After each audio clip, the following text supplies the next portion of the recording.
सोचिए जरा, अगर कल सुबह आप उठें और खबर मिले कि यूरोप के दिल में एक देश ने खुलेआम कह दिया है, अब और नहीं, न कोई माफी, न कोई सफाई, बुर्का बैन, मस्जिदों पर ताले, अजान पर रोक और सड़कों पर आग, लिटरली। और इटली में बुर्का बैन की तैयारी चल रही है। नहीं माना अगर नियम तो जुर्माना भारी रहेगा। In Italy, the government is eyeing a new law that could ban the burqa and niqab in all public places. Italy की जॉर्जिया मेलोनी की सरकार ने बुर्के पर बैन लगाने का फैसला किया है। ये कोई फिल्म की ओपनिंग नहीं है, ये आज का इटली है।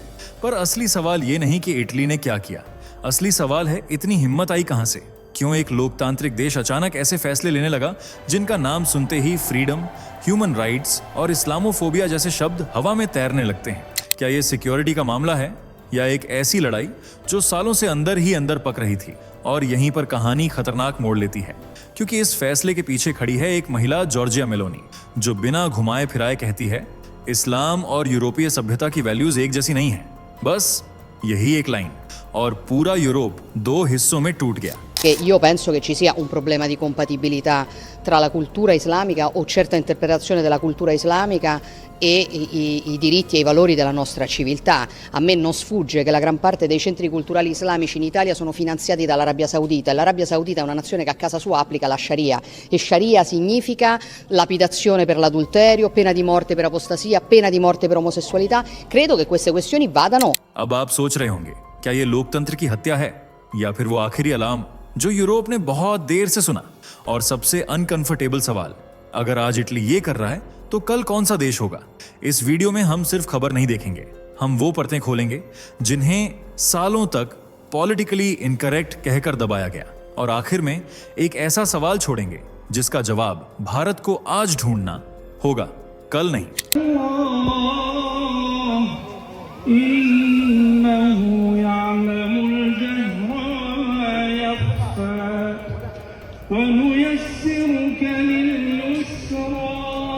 तो बने रहिए, क्योंकि ये कहानी सिर्फ इटली की नहीं, ये चेतावनी है।